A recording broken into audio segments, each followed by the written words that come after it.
निगम पार्षद को सूचित करें, लोगों से सफाई नहीं होती है, को सूचित करें, वो सफाई की अब कोई खड़ा हो जाए साथ तो कह रहा हिल ही नहीं रहा, और कोई हिले तो कह रहा खड़ा खड़ा हिलता है। कि तुझे तो अब जाना पड़ेगा। कूड़े के उस ढेर के सामने जाके डेली कहता है हमारा एक मंत्री कि तुझे तो अब जाना पड़ेगा। तो मैंने भी कई बार यहाँ कूड़े के जो बुद्ध विहार में ढेर लगे हुए हैं उनमें जाकर मैंने कहा भाई चला जा, भाई चला जा, नंगे पैर जाके भी कहा, लेकिन वो नहीं माना, हिला ही नहीं हुआ वहाँ से। उनको तो आरती विशेषज्ञ बताया गया है, वर्ग विशेषज्ञ नहीं बताया गया, विकास विशेषज्ञ नहीं बताया गया, आरती विशेषज्ञ बताया गया है। आगे बढ़ाते अगर बुद्ध विहार धर्म नगरी साफ हो जाता तो मैं जूते चप्पल अवश्य करूंगा, वरना मैं जूते चप्पल नहीं। आप देख रहे हैं देशवाणी, दहाड़ ही काफी है। चंद्र प्रकाश जी, सबसे बड़ा मेरा सवाल, क्या आपको लग रहा है कि इससे जो है प्रशासन के ऊपर कोई ना कोई असर होगा?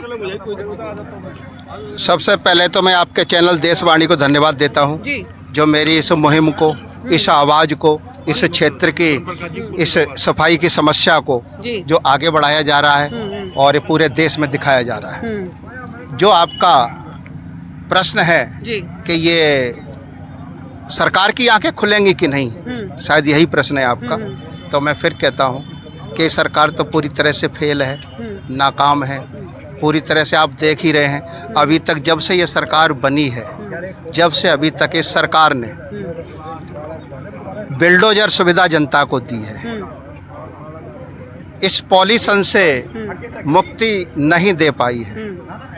इस गंदगी के ढेर को जो 15 दिन कहते हैं, और हमारी मुख्यमंत्री जी श्रीमती रेखा गुप्ता जी कहती हैं कि हमारा एक मंत्री वहाँ जाता है और जाके वहाँ कहता है कूड़े करकट के उस ढेर को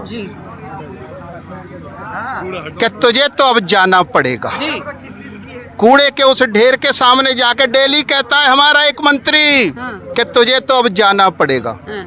चंद्र प्रकाश जी, आप भी मजाक उड़ा रहे हैं। अगर बात करें तो संसद में जो है वो रो पड़ी रेखा गुप्ता, उन्होंने कहा कि लोग जो है वो मेरे मीम्स बना रहे हैं। आप भी कहीं ना कहीं जो है वो उपहास उड़ा रहे हैं, फिर से रोने का मौका दे रहे हैं। नहीं, मैं मजाक नहीं उड़ा रहा हूँ। मैंने भी कई दिन यहाँ पर बुद्ध विहार में उनको देखते हुए मैंने कहा हमारी माननीय मुख्यमंत्री जी कह रही हैं तो मैं भी प्रयास करके देख लेता हूँ। तो मैंने भी कई बार यहाँ कूड़े के जो बुद्ध विहार में ढेर लगे हुए हैं उनमें जाकर मैंने कहा भाई चला जा, भाई चला जा, नंगे पैर जाके भी कहा, लेकिन वो नहीं माना, हिला ही नहीं हुआ वहाँ से। तो मैं वही कहता हूँ ये सरकार पूरी तरह फेल है। इस सरकार का सिर्फ वजूद यूपी से बिल्डोजर से चला था और पूरे देश में घूम रहा है। बिल्डोजर की राजनीति चल रही है, जनता त्राही त्राही कर रही है, परेशान है। चाहे कहीं भी सरकार हो, चोरी से सरकारें बन रही हैं। तो मैं उस चोरी पे तो जाना नहीं चाहता, क्योंकि चोरी के मुद्दे तो सबसे ज़्यादा आपने उठाए हैं। इस वोट चोरी का मुद्दा आपसे ज़्यादा किसी ने नहीं उठाया, आपके इन चैनलों ने इतना ज़्यादा उठाया है। मैं तो सिर्फ कूड़े तक की ही राजनीति करना चाहता हूँ। मेरी धर्म नगरी साफ हो जाए और सभी स्वच्छ रहने लगें और सबके स्वास्थ्य ठीक रहें, यही जीवन चाहता हूँ। और यही अगर बात करें भगवा का नाम आते ही कहीं ना कहीं बीजेपी जो है वो जहन में उतरता है। आपके साथ जो है वो जो है भगवा पहन के धर्मगुरु जो है वो साथ में चल रहे हैं, धर्म नगरी की आप बात कर रहे हैं। लेकिन अगर बात करें तो हाल ही में ये कहा गया जगतगुरु रामाभद्राचार्य जी की तरफ से कि कांग्रेस से नेता प्रतिपक्ष यानी कि राहुल गांधी को हटा देना चाहिए, क्योंकि वो कहीं पे डिजर्व नहीं करते नेता प्रतिपक्ष होना। राहुल गांधी बैठे कहाँ हैं जो आप हटा दोगे? जो बैठा है उसे नेता प्रतिपक्ष में तो हैं। हाँ, नेता प्रतिपक्ष हैं, तो वो बैठे कहाँ हैं? उन्हें पहले बैठाई है, फिर हटाने की बात करेंगे ना मैम। अगर उनसे कुछ कार्य कराने हैं आपको, तो एक पढ़े लिखे व्यक्ति हैं वो। उनकी आज तक कोई हवा नहीं उड़ी कि डिग्री चोर हैं। एक ऐसे सम्मानीय व्यक्ति की हवा उड़ी है जो पूरे राष्ट्र में साख गिर गई। और पहली बार ऐसा हुआ है कि प्रधानमंत्री को डिग्री चोर और वोट चोर बताया गया है। ये भारत कहीं ना की कहीं एक दिव्य आत्मा के तौर पे भी जो है वो पीएम मोदी जाने जाते हैं। उज्जैन में जो है वो आरती करते हुए, उनके जो है मंत्रोच्चारण करते हुए उनके वीडियो वायरल हो रहे हैं। तो उनको तो आरती विशेषज्ञ बताया गया है, वर्ग विशेषज्ञ नहीं बताया गया, विकास विशेषज्ञ नहीं बताया गया, आरती विशेषज्ञ बताया गया है। अगर जितने भी IAS बनते हैं, जैसे ही चुनाव हुए वो 36 घंटे के लिए एक गुफा में बैठ गए, गुफा में बैठ गए आध्यात्मिक तरीके से। अगर किसी IAS का एग्जाम देना है बच्चे को और वो गुफा में बैठ जाए, तैयारियां ना करे, तो वो IAS बन जाएगा? नहीं बनेगा। इसी तरह देश नहीं चलेगा। आरती तो हम सब दिल में करते हैं। आपने मंदिर बनवा दिया, लोगों का दिमाग खींच लिया उधर, और इधर विकास से लोग भटक गए। अब आप पे सिर्फ बिल्डोजर चलाने के लिए रास्ता नहीं है।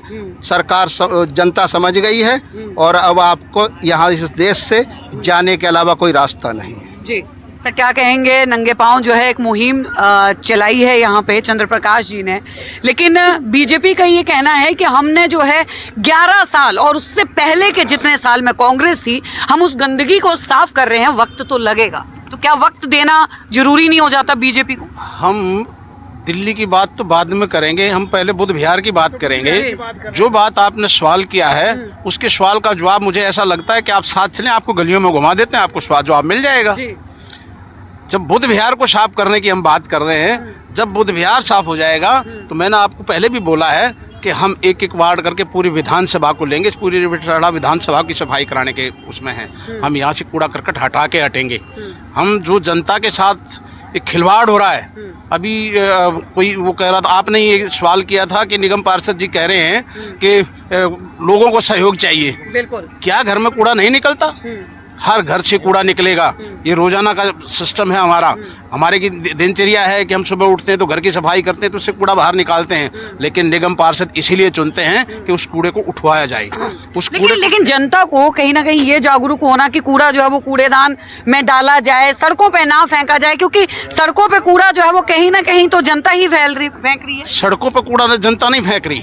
सड़कों पे कूड़ा जो है, अभी मैं इस लाल क्वार्टर वाले रोड पर आप चलिए, वहाँ पर निगम पार्षद MCD की गाड़ियां वहाँ पर उतरती हैं और वो टोटल कूड़ा रोड पे होता है। क्या वो जनता फेंकने जाती है? वहाँ पर जनता फेंकने नहीं जाती। यहाँ के किसी नुमाइंदे का इस तरफ ध्यान ही नहीं जाता। कर्मचारियों को सेट रखना पड़ता है, उनको बताना पड़ता है कि इस कूड़े को इस तरह से डालिए। वहाँ पर कोई ऐसा नहीं करता, और जनता ऐसे नहीं देखती। जनता ऐसे नहीं जनता ये काम करती है कि उसका रोजाना का कूड़ा जो है, गाड़ी MCD ने लगाई हुई है। क्या वो गाड़ी पहुँचती है रोजाना? पूछिए जाके गली में।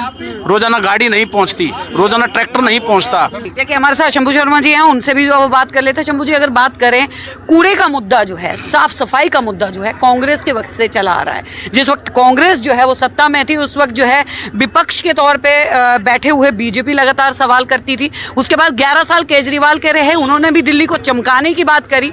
अब जो है 1 साल यहाँ पे जो है वो बीजेपी को हो गया है। तो अब जो है जो सत्ता में उस वक्त बैठी हुई थी, उस वक्त काबिज थी, वो अब जो है विपक्ष का रोल अदा कर रही हैं और वही मुद्दा जो है वो लगातार उठा रही हैं। सवाल ये है कि जनता को निजात कब मिलेगी? जब कांग्रेस सत्ता में थी निगम के अंदर, जब अनऑथराइज कॉलोनियों के अंदर सफाई कर्मचारियों की व्यवस्था नहीं थी जी। शीला दीक्षित जी ने अनऑथराइज कॉलोनियों में बजट लगाने के जब प्रयास किया और शुरू करवाया, उसके बाद क्षेत्र में सफाई कर्मचारी भी दिए गए। जब मैं पार्षद था यहाँ, मेरे पास केवल 8 कर्मचारी थे जी। और 2012 में जब मैं चुनाव हुए दोबारा, जब तक मेरे पास 80 कर्मचारी थे जी। आज और क्षेत्र था डबल, 2 काउंसलर हैं आज उस क्षेत्र से। आज केवल और केवल बुध विहार फेस 1 में 250 कर्मचारी हैं। तो सफाई व्यवस्था तो होनी चाहिए थी, और इसमें ज़्यादा दोष निगम पार्षद का है, क्योंकि अगर फटीक ना चले तो अगर 250 कर्मचारी, आप भी जानते हो 250 कर्मचारी इस क्षेत्र में रेगुलर काम करें, मैं कह रहा हूँ 150 भी रेगुलर काम करें, तो क्षेत्र में कूड़ा नहीं रह सकता, कहीं पे भी नहीं रह सकता। लेकिन सब सोए हुए हैं, लोगों के अंदर भी नहीं है। मैं यही नहीं कह रहा खाली निगम पार्षद या सरकार, लोगों को भी जागृत करे। निगम पार्षद ही तो जागृत करेगा, लोगों को जागृत करे, कूड़ा ना डालें। लेकिन कूड़ा ना डालें तो कहाँ डालें? गाड़ियाँ हमारे यहाँ 6 हैं, अगर वो 6 गाड़ियाँ रेगुलर चलें तो कूड़े उसी में डलेगा गाड़ियों में। लेकिन व्यवस्था अगर ठीक कर ली जाए तो कूड़ा बिल्कुल नहीं रहेगा। मैं तो कह रहा हूँ 1 महीने के लिए हमारे चंद्र प्रकाश को बना दो निगम पार्षद, कुर्सी दे दो कि कर्मचारी तेरे अंडर रहेंगे भाई 1 महीने तक, देखो काम हो जाएगा कि नहीं हो जाएगा। जुनून चाहिए, तो जुनून जगाने के लिए आज हमने ये 100 दिन इसने बेचारे ने पूरे किए हैं। नंगे पैर, आप देख रहे हो सर्दी के मौसम में नंगे पैर चलना, हम तो सोच करके ही ठंड लगने लग जाती है। तो आज इसने अपनी प्रतिज्ञा के 100 दिन पूरे किए हैं और संघर्ष के लिए इसने हम सबको जोड़ा है। हम इसके साथ कंधे से कंधा मिला करके साथ है, क्योंकि ब्लॉक अध्यक्ष है और कांग्रेस के अंदर जागृति खाली बुद्ध विहार में नहीं पूरी दिल्ली में आ रही है। क्योंकि आम आदमी ने जो 11 साल ऐसी तैसी करी है दिल्ली की, पॉल्यूशन से लगा लो, सफाई व्यवस्था से लगा लो, शराब के ठेकों से लगा लो, बीजेपी भी उसी चीज़ पे खड़ी है। 2,500 आपने अभी जो है वो एक बात कही कि 100 दिन जो है वो नंगे पैर ठंड में भी अभी जो है वो चंद्र प्रकाश जी अपनी यात्रा उन्होंने जब वो पूरी करी। सवाल ये है कि राहुल गांधी ने भी ठंड के मौसम में टी शर्ट पहन के, जो कि बड़ा मुद्दा जो है वो उठा था, और यात्रा करी। वो तो पूरे देश की उन्होंने जो वो यात्रा कर डाली, लेकिन उसके बाद भी कांग्रेस जो है वो अपना अस्तित्व नहीं बचा पाई, अपने आप को उठा नहीं पाई। अगर बात की जाए तो देखो, मैं अब ये गैर राजनीतिक बात करूंगा जी कि जब बच्चे बड़े हो जाते हैं ना जी, और जब तक बच्चे छोटे होते हैं और माँ बाप को भगवान मानते हैं जी, कि जो माँ बाप कर देंगे वो ठीक कर देंगे, लेकिन जब बच्चा उसको पढ़ा लिखा करके बच्चे को बड़ा बना देता तो सबसे पहला संदेश होता है तूने मेरे लिए किया क्या है। आज मोदी सरकार हो, केजरीवाल सरकार हो, वो जो बाप के समान जिन्होंने 70 साल राज किया और देश को कहीं का कहीं ले गए, आज कह रहे हैं साले तूने हमारे लिए किया क्या। तो वो ये घर घर की परिस्थिति है, ये अब दोबारा से चेंज आएगा। ये टायर ट्यूब का टायर की जो हवा भरते हैं वो नीचे है इस टाइम कांग्रेस का, वो धीरे धीरे ऊपर चढ़ना शुरू हो गया है और ये होगा। ये प्रकृति का नियम है, ये कोई वैसा नहीं है, ये प्रकृति का नियम है। यहाँ किसी टाइम कांग्रेस का राज होता था, बीजेपी के झंडे नहीं लगते थे, आज यहाँ कांग्रेस के झंडे नहीं लग रहे, ठीक है ना। अब थोड़े दिन बाद कांग्रेस के झंडे लगेंगे, बीजेपी के उतरेंगे। ये एक सृष्टि का नियम है, मौका सबको देती है, प्रकृति भी देती है मौका सबको। अब देखो बारिश नहीं हो रही और कभी ऐसी बरसात होती थी कि लोग कहते थे रुक जा, तो ये प्रकृति का नियम, इसमें हम कुछ नहीं कर सकते। हमारा संघर्ष करना है, हमारा काम है संघर्ष करना।